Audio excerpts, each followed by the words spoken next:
All right, so yesterday we were looking at nitric acid. When we protonate it, we said you get nitronium ion, which you can do electrophilic aromatic substitution with. But if you start out with nitrous acid and you protonate it, you get this nitrosonium ion. So let's take a look at the mechanism really quick for forming the nitrosonium ion. It's very similar to what we've seen.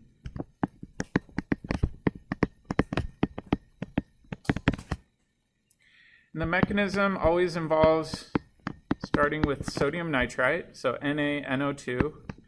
But this time I'm going to draw out the NO2.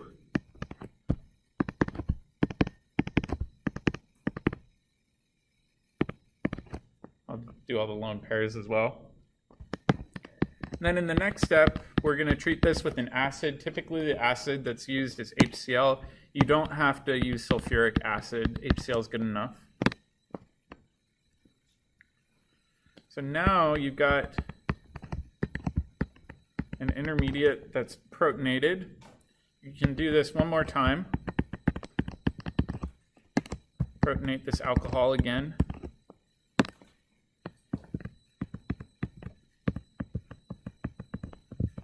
Now we've converted this into a good leaving group, right? So now in the next step, this lone pair can clamp down, kick off water.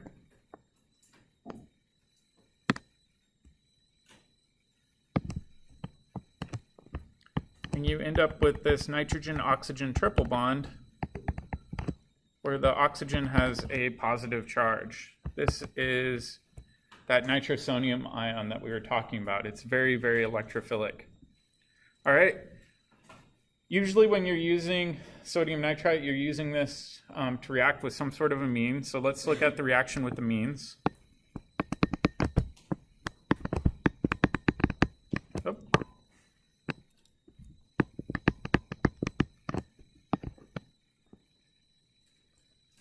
And like I said, if you take sodium nitrite and hydrochloric acid, you can have this equilibrium. The equilibrium usually doesn't produce very much of the nitrosonium ion, but it produces enough. So you get a little bit of this out along with your chlorine, or chloride, excuse me. And then in your next step, you're essentially going to trap it by reacting it with your amine.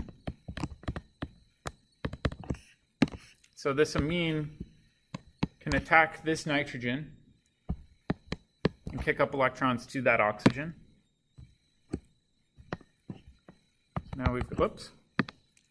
now we've got a nitrogen-oxygen double bond. The oxygen's happier now because it doesn't have that charge.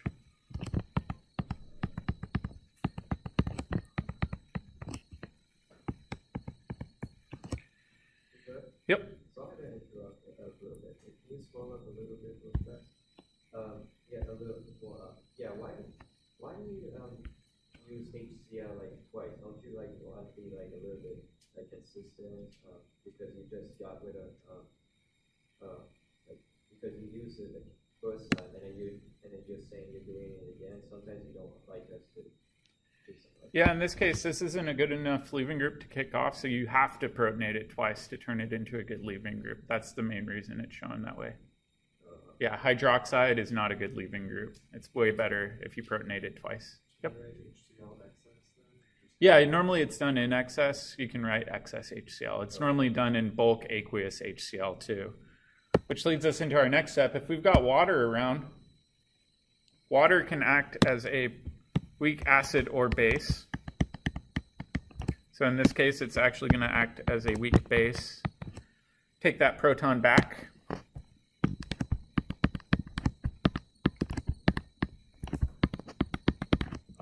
And now we're almost there. However, we've got more acid around. I'm going to flip around my HCl and write it this way. What we're going to do is we're going to attack using the oxygen lone pair. And the reason for this is you have some resonance stabilization.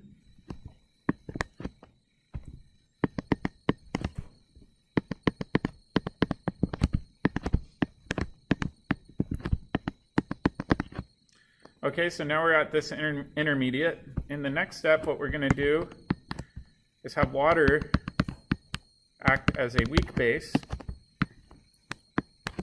This is going to grab this proton, clamp down, and kick electrons all the way up to that oxygen.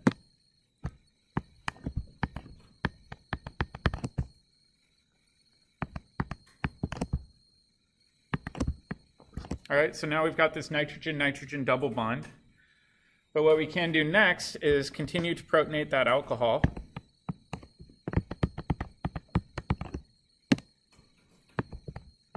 So for example, you could have more HCl donate protons.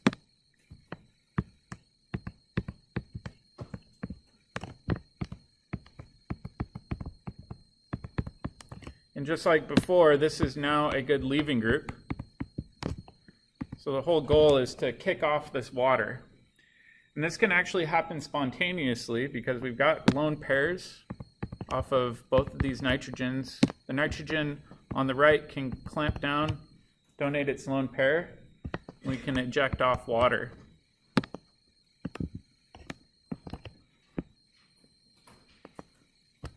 That leaves you with a nitrogen-nitrogen triple bond with this R group. The central nitrogen has a positive charge. Your counter anion would be chloride. And you've also eliminated water in this reaction. This is referred to as a diazonium salt.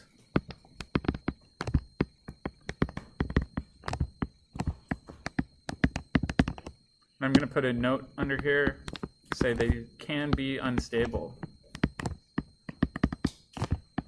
Does anybody know why they can often be unstable? Yeah, the nitrogen's not happy with the positive charge. That, and if you look at this, right, this very much wants to become nitrogen gas. So it's looking for electrons in order to liberate itself as a gas. So these tend to be quite unstable, and we'll talk about some examples of this. All right. So let's take a look at this with secondary amines. You get a similar reaction with secondary amines, but you can't go to completion all the way.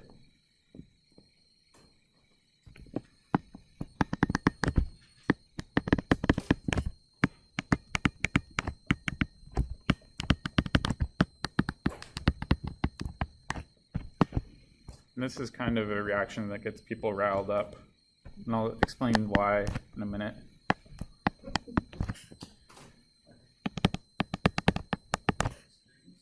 Oh yeah, everybody, Americans get riled up over this.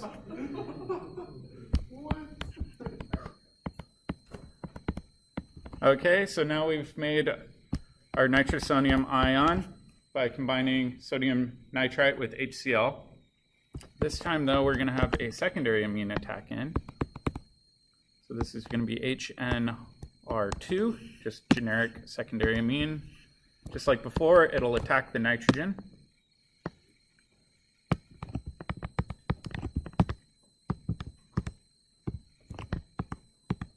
Oops.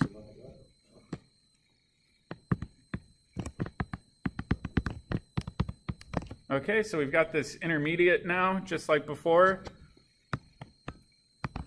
We can react this with water. Grab this proton, and we can stop at this next intermediate. And this can't really go any further because you don't have any more protons to work with coming off of that nitrogen. This is called an N-nitrosamine.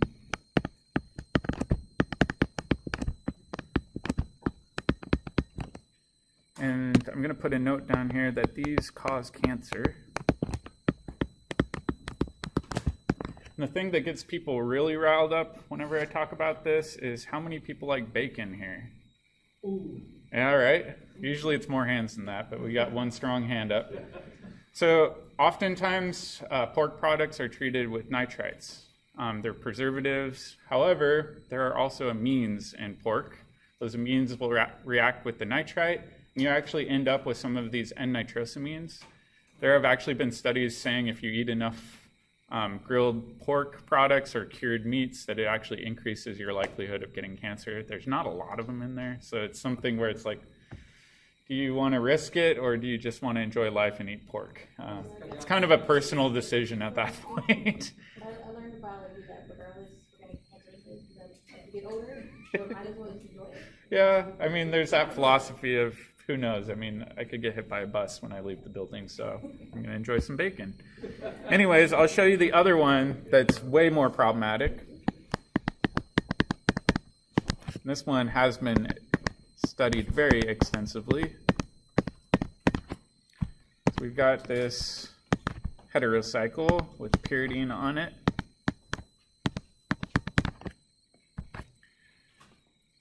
And this is nornicotine, often found in tobacco leaves. Tobacco leaves are often processed using nitrites. When you do this, you can actually convert nornicotine into a nitrosamine.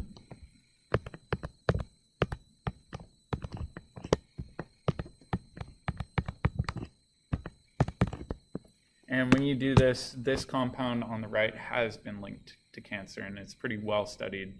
Not all N-nitrosamines are equal. Some are potent carcinogens, other ones really don't do much. So it's something to be aware of. I typically try to advocate that if you are a smoker, that you try to tone down your smoking or quit altogether or find some sort of substitute.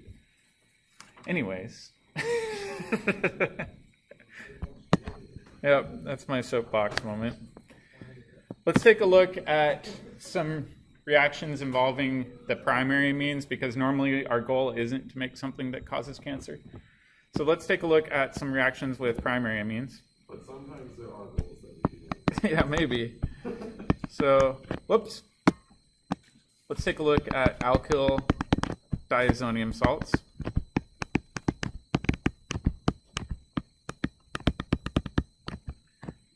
All right.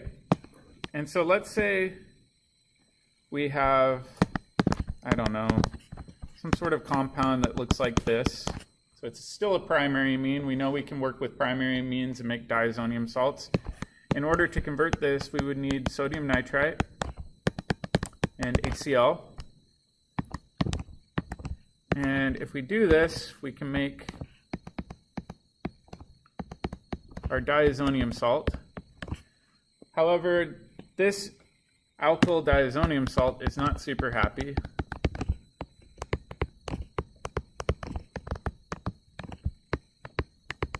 And like I said before, the reason it's not happy is it very, very, very much wants to liberate nitrogen. So these tend to be rather explosive and will do all sorts of rearrangement chemistry, but the main problem is it is super unstable. But, you know, cancer or something exploding in your face, I'm not sure which is better. So super unstable, it liberates N2 gas.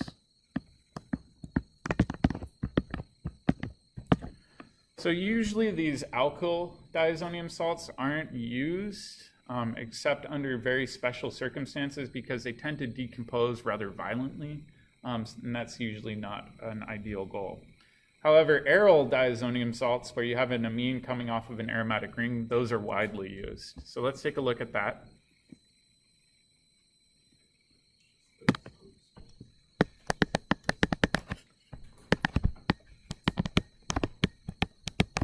There's actually a ratio of nitrogen to carbon that you can look at and predict whether or not a compound will be explosive. The reason that these compounds tend to be explosive is they have a really high nitrogen to carbon ratio. So aryl diazonium salts are much safer to handle. And I'll show you why.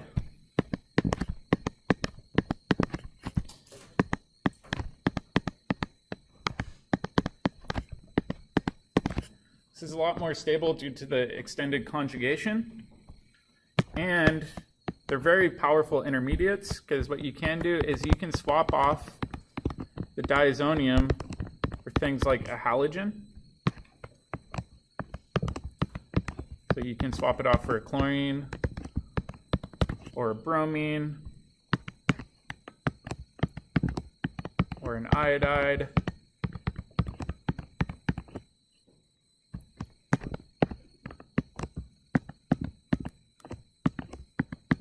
Or even a nitrile.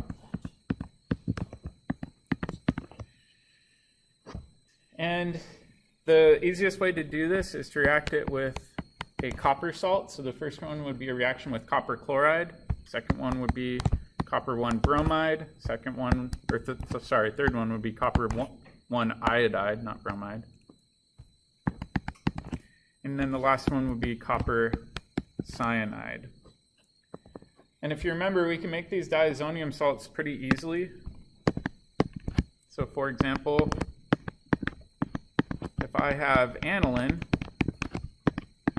I can make this diazonium salt by treating this with sodium nitrite. Let me slide this over. And HCl. And I can make this pretty easily from nitrobenzene using iron and HCl or zinc and HCl, doesn't matter. And then I can make nitrobenzene from benzene just doing nitration chemistry. The neat thing with this is a lot of these halogenated aromatic compounds can be used in organometallic chemistry. So this is often a step for installing a halogen on aromatic molecules. Does that make sense? Really briefly, I'll show you the mechanism. Actually, shoot, I forgot to name these. All of these reactions have a unique name. These are called Sandmeyer reactions.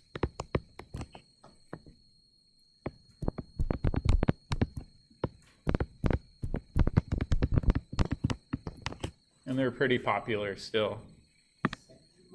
Sandmeyer, yeah. All right, the mechanism is a little bit weird.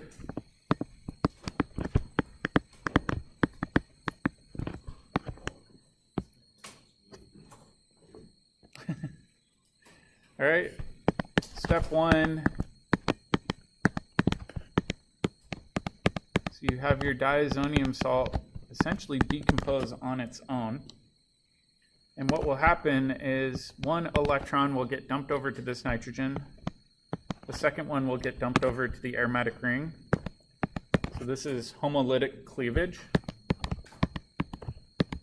Going back to radical chemistry. Now we have a carbon with an unpaired electron. We've got nitrogen over here also with an unpaired electron. And what you're going to do is you're going to react this with copper 1. If you're familiar with copper at all, copper prefers to be in the +2 oxidation state. That's how it's naturally found. All right, so when we think about this, what's going to happen is copper is going to give one of its electrons to that nitrogen in order to form nitrogen gas. Oop.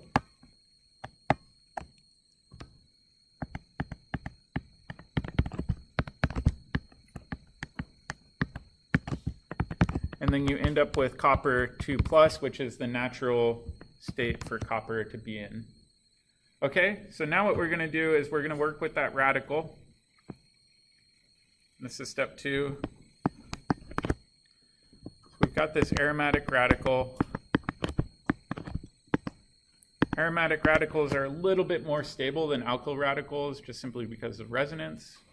And what you can do next is you can treat this with a halogen, so I'll just call this X-. And then what you're also going to do is lose an electron, so I'm going to write -E-. And when you do this, you can essentially give the electron back to copper and install your halogen and regenerate your copper ion that you need in that first step. So we're not going to go through the full radical mechanism for this, but I did want to explain that it is radical chemistry. It's not traditional substitution chemistry. What did they use that for? That's loss of an electron. Yeah. All right. So there are some Sandmeyer variants that are also incredibly useful in organic synthesis.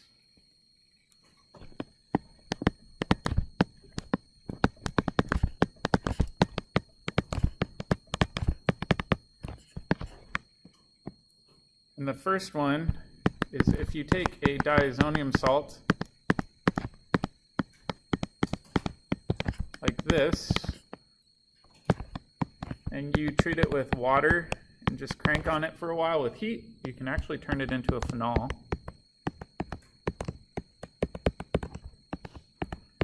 So this can be a convenient way to convert between an aniline and a phenol. And if you remember, this is a really good alternate to nucleophilic aromatic substitution.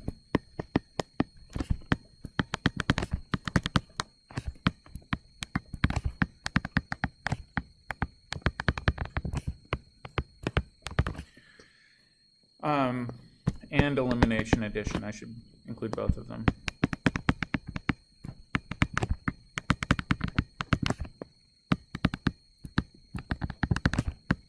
If you remember, with nucleophilic aromatic substitution, you had to have a strong electron withdrawing group and a leaving group, ortho or para to it, and then you could swap it off, but even then it required pretty high temperatures. And then elimination addition, you went through a benzyne intermediate that was quite unstable. This avoids all of that nonsense. It's a lot easier.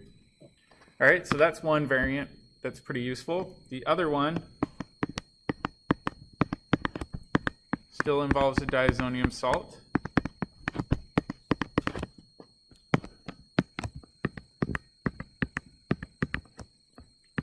This time we can remove it and substitute back a hydrogen. So maybe you have an aniline and you want to remove that functional group later on. In order to do this, you use H3PO2. This is hypophosphorus acid.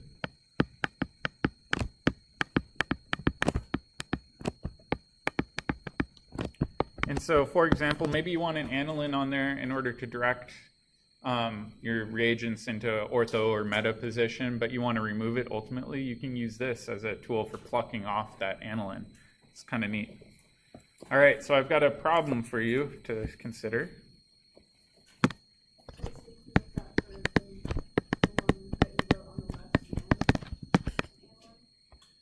So we know how to convert an aniline to a diazonium salt, and then you can remove that nitrogen ultimately by treating it with hypophosphorus acid.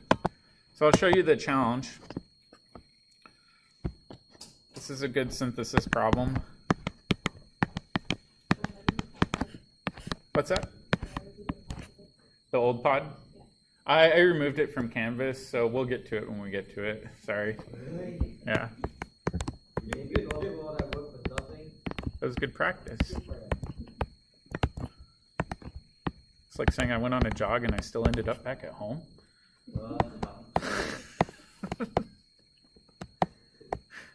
All right, so our goal is to start with benzene and make 1,3,5-tribromobenzene. So see if you can figure out how to make this. I'll give you a few minutes to work on it.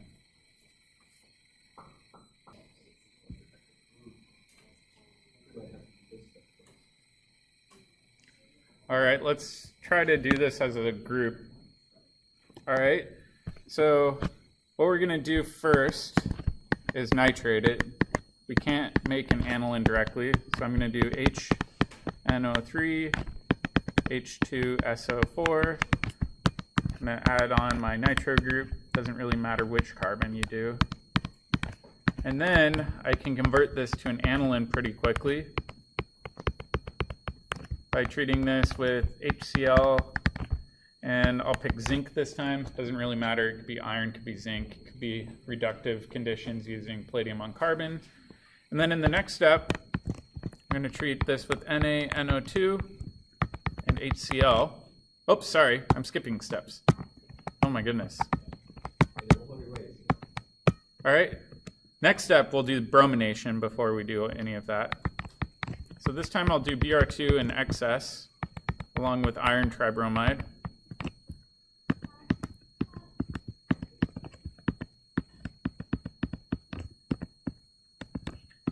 And we know that the aniline is a strong ortho-para-director, which means you can easily get this to go more than once, which is beneficial. And now I'll do the formation of my diazonium salt.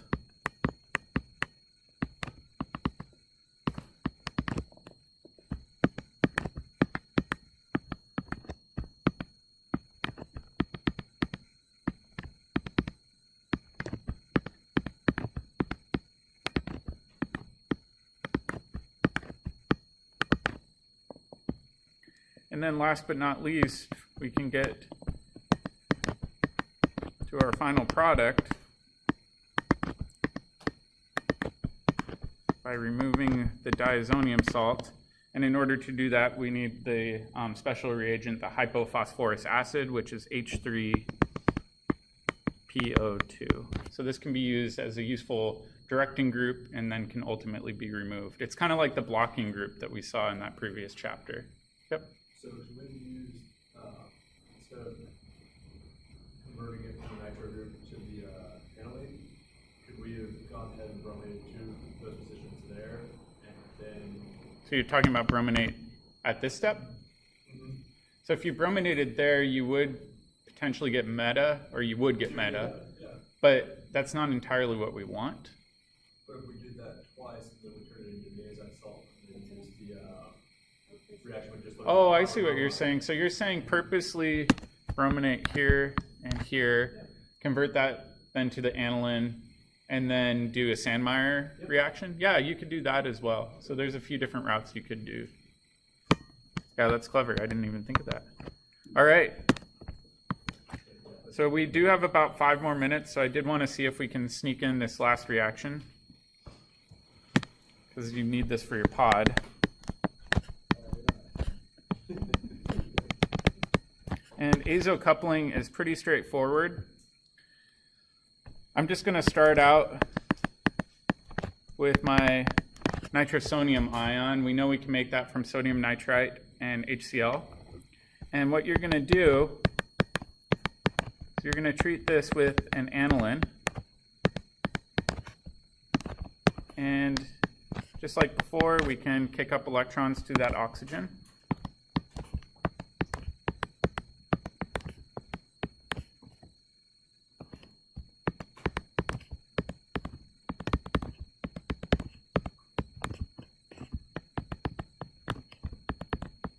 Now we've got this nitrogen with positive charge. Water can help deprotonate, just like we saw previously. So it'll steal a proton back from that nitrogen.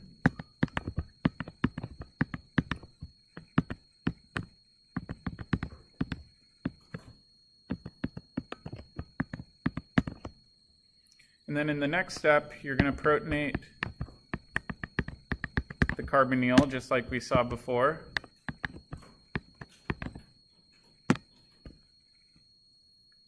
And my computer is getting hot.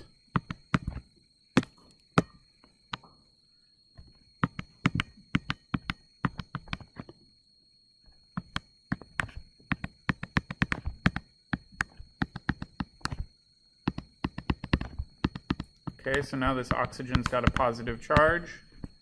Just like we saw before, this water can grab the remaining proton coming off that nitrogen. Come on.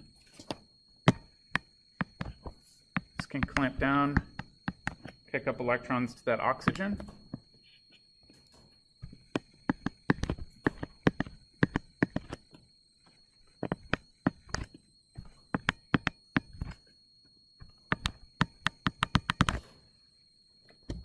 Okay, so now we've got a double bond between the two nitrogens.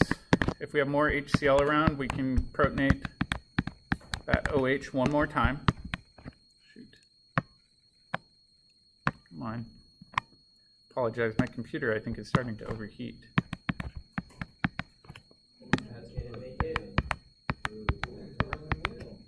I know, it doesn't have a fan in it, so. Oh. Sorry, I'm skipping. Come on. Okay, so now we've got the good leaving group. The lone pair on the nitrogen can then shove off this leaving group, which is what we've seen previously.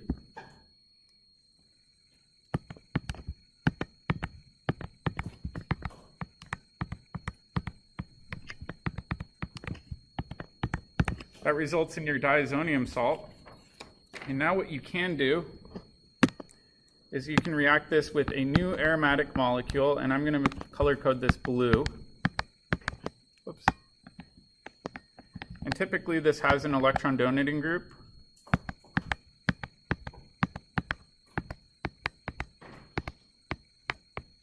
And if it has an electron donating group, which position is going to be most nucleophilic?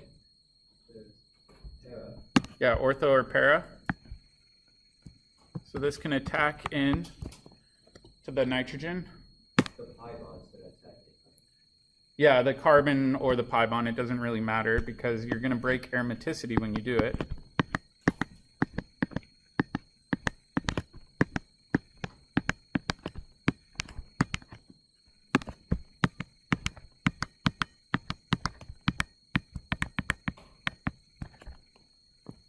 All right, so now we've got our sigma complex, which we're pretty familiar with. What do you think the last step's going to be? With water. Yep, water will help restore aromaticity. And this is exactly what we did in lab earlier on in the term. We made an azo dye. We just didn't quite see this full mechanism yet. It is essentially like a electrophilic aromatic substitution reaction. You go through a similar intermediate.